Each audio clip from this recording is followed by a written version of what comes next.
Let's bring you this headline story now. 2 years ago, on this day, 21 victims, young people, lost their lives at Enyobeni tavern. That's in East London in the Eastern Cape. On this fateful day, the pupils were out celebrating at the tavern the end of exams in what was called a pens down party, where unfortunately they died. The tragedy has raised questions on alcohol abuse among young people, amongst so many other issues. Let's reflect, on this day. Bring in one of the fathers of the victims of the Enyobeni tragedy. That's Khululekile Ncandana, who joins us via our video link this morning. Great to have you on the program, sir. Thanks, as always, for giving us your time during this difficult moment. And anybody who's lost a loved one will tell you that there's just something about anniversaries that makes going through the day so much more difficult. How are you feeling as we mark 2 years since this unspeakable tragedy? Good morning, Ayanda, and good morning to viewers as well. Well, as we mark the 2 years after the incident that happened on that fateful day at Enyobeni tavern, it's still as if it happened yesterday. But we are trying to gather strength through prayer, because we know that prayer is powerful. So as much as it is so difficult, but we know that at the same time we have to move on. But it is difficult to move on without answers. Absolutely, and that's what I was going to ask you next. I mean, parents had rejected the explanation that there had been some kind of suffocation on that fateful day inside the tavern. Have you received any kind of information, documents perhaps, that will put at ease any of the questions you have around exactly what happened? At the moment, no, we haven't. But at the same time, as all we know that there is an inquest that is ongoing, so that it can investigate thoroughly as to exactly what happened on that day. So we hope when that is investigated, we will be able to know as to what happened on that day. Because the reason why we rejected those results, because the preliminary results that we were given, they showed something else. But the last results then, that's when they say it's a suffocation. The place was too full, so the children suffocated because of that. The Human Rights Commission, we know, also conducted their own investigation. In fact, when they released their report, they met with parents first to try and give their findings. I wonder if you're able to put us in the room, Ncandana, when that conversation was taking place, because, of course, we weren't able to kind of witness how the Human Rights Commission was interacting with you. What happened on that day? Well, the Human Rights Commission, it gave the parents first the report before it brought in the media, so that, because this is a national issue, it happened, and so the national people should be able to know what the report was about that was investigated by the Human Rights Commission. Well, some of the things that the Human Rights Commission investigated and their findings, some of them we suspected, and we were saying really that so-and-so should have done their work or their job, but they failed to do their job.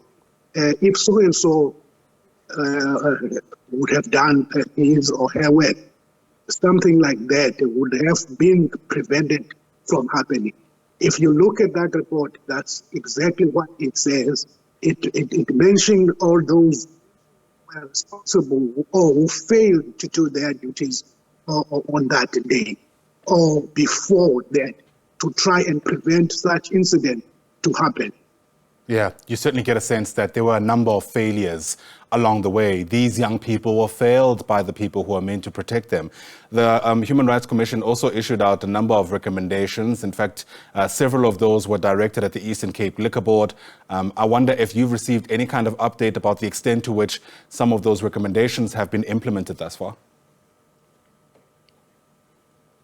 Well, we haven't received anything at the moment, and we are aware that there are quite a lot of recommendations that the Human Rights Commission came up with to say this organization is responsible for this and so is responsible for that. So they had to also report to the Human Rights Commission. So probably we will hear as the times goes on if there are any things that have been put in place with regard to the recommendations that were put by South African Human Rights Commission. Yeah.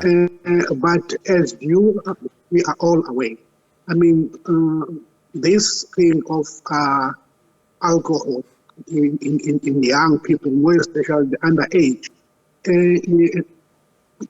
it needs to be attended by all involved, the communities, because some of these taverns are amongst the communities, and we see those young gathered in those establishments, but we don't do anything about that.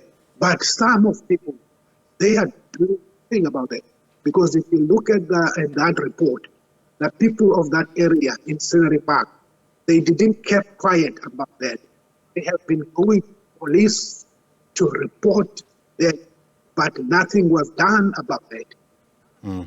What do you know about what's happening at that property, that particular site where this tavern was there? Because if memory serves, and I stand to be corrected, there were concerns that, in fact, the people who were charged for being in breach of the Liquor Act, that's Siakangela and Vuyokazi Ndevu, who owned that tavern, there were concerns that they were able to continue operating after this tragedy. No, at the moment they are not.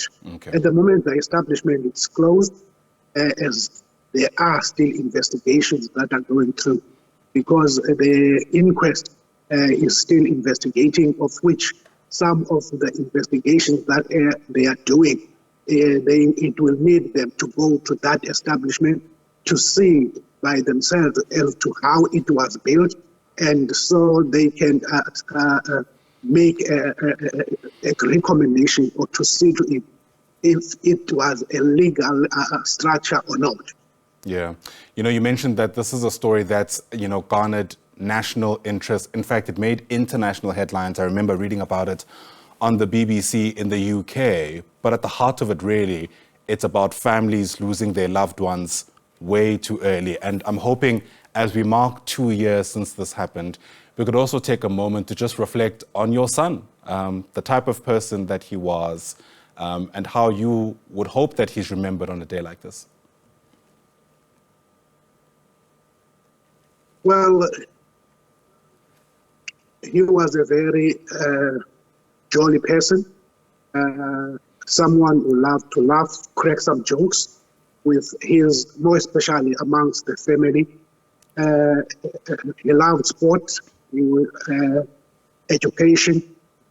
I mean, his siblings at home, we always talk about him. And there are also a couple of videos. He loved to when he does something, he will videoize that. We have a couple of videos of him. He loved to dance. So we will always remember him by those things. And as much as it is still pain, but for us to be able to move forward, we have to remember all the good things that he did amongst the family, amongst his peers, because he still has a couple of in our area that he used to play with. They even did some couple of in our area. It's quite impressive what he was doing, and what we were looking forward to that in future. He will be what he wanted to be, because he was interested in quite a lot of things. He was interested in architect. He loved to draw,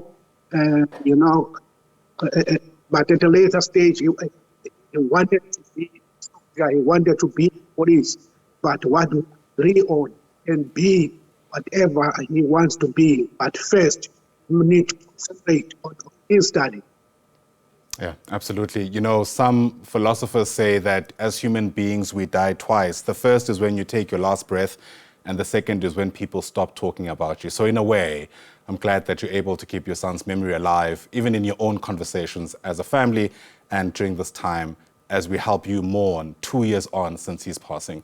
Babu Khululekile Ncandana, thank you very much indeed for your time. We appreciate it here on the SABC. Mr. Ncandana is the father of one of the victims of the Enyobeni tragedy 2 years since that took place.